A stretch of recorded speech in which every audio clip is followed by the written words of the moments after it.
Hello అందరికీ, pool మకానాతో ఏ item చేసినా చాలా బాగుంటుంది. పూల్ మకానా అంటే తామర గింజల పాప్కార్న్. ఈ పూల్ మకానాతో ఈరోజు మనం గ్రేవీ కర్రీ ఈ విధంగా ప్రిపేర్ చేద్దాం. చాలా బాగుంటుంది. స్టవ్ మీద ప్యాన్ పెట్టుకుని 1 టేబుల్ స్పూన్ నెయ్యి వేసుకుని మకానాని ఈ విధంగా వేయించుకోవాలి. మకానా కొంచెం కలర్ చేంజ్ అయిన తర్వాత తీసి పక్కన పెట్టుకుని అదే ప్యాన్లో జీడిపప్పు కూడా వేయించుకుని పక్కన పెట్టుకోండి. ఇప్పుడు స్టవ్ మీద ఇంకో బాండీ పెట్టుకుని దానిలో 1 table spoon oil, 1 table spoon నెయ్యి వేసుకుని ఒక బిర్యానీ ఆకు, కొంచెం కరివేపాకు వేసుకుని వేయించుకుని దానిలోనే ఉల్లిపాయ ముక్కలు కూడా వేసుకుని వేయించుకోవాలి. ఇప్పుడు గ్రేవీ కోసం పేస్ట్ చేసుకోవాలి. టమాటో, జీడిపప్పు, యాలకులు, లవంగాలు, దాల్చిన చెక్క, గసగసాలు, 1 ఇంచ్ అల్లం ముక్క, కొంచెం వెల్లుల్లిపాయలు వేసుకుని దానిలోనే 2 స్పూన్ల పెరుగు కూడా వేసుకుని ఫైన్గా పేస్ట్ లాగా చేసుకుని పక్కన పెట్టుకోండి. ఇప్పుడు ఉల్లిపాయ ముక్కలు వేగిన తర్వాత దానిలో కొంచెం పసుపు, రుచికి సరిపడా సాల్టు, 1 టేబుల్ స్పూన్ కారం వేసుకుని మొత్తం వేగేలాగా వేయించుకోవాలి.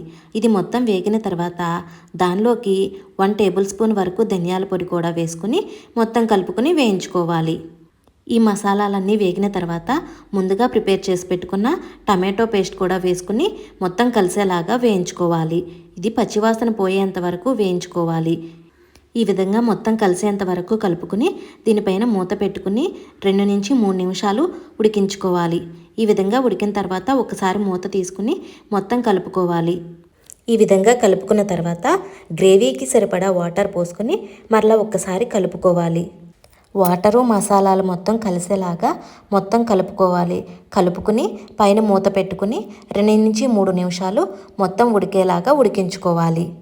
వీడియోలో చూపించిన విధంగా మూత పెట్టుకుని మొత్తం ఉడికేలాగా ఉడికించుకోవాలి. ఈ విధంగా ఉడికిన తర్వాత మనం వేయించి పెట్టుకున్న మకానా కూడా వేసుకుని మొత్తం కలిసేలాగా కలుపుకోవాలి. ఇవి మొత్తం కలిసిన తర్వాత వేయించి పెట్టుకున్న జీడిపప్పు కూడా వేసుకుని మొత్తం కలుపుకుని ఒక 2 నుంచి 3 నిమిషాలు మూత పెట్టుకుని ఉడికించుకోవాలి. ఎక్కువసేపు ఉడికితే మకానా మొత్తం పేస్ట్ లాగా అయిపోయి గ్రేవీలో కలిసిపోతుంది. అందువల్ల 2 నుంచి 3 నిమిషాలు ఉడికితే సరిపోతుంది. ఈ విధంగా ఉడికిన తర్వాత చివరిగా కొంచెం కసూరి మేతి, కొత్తిమీర వేసుకుని కలుపుకుంటే ఎంతో టేస్టీగా ఉండే పూల్ మకానా కర్రీ రెడీ.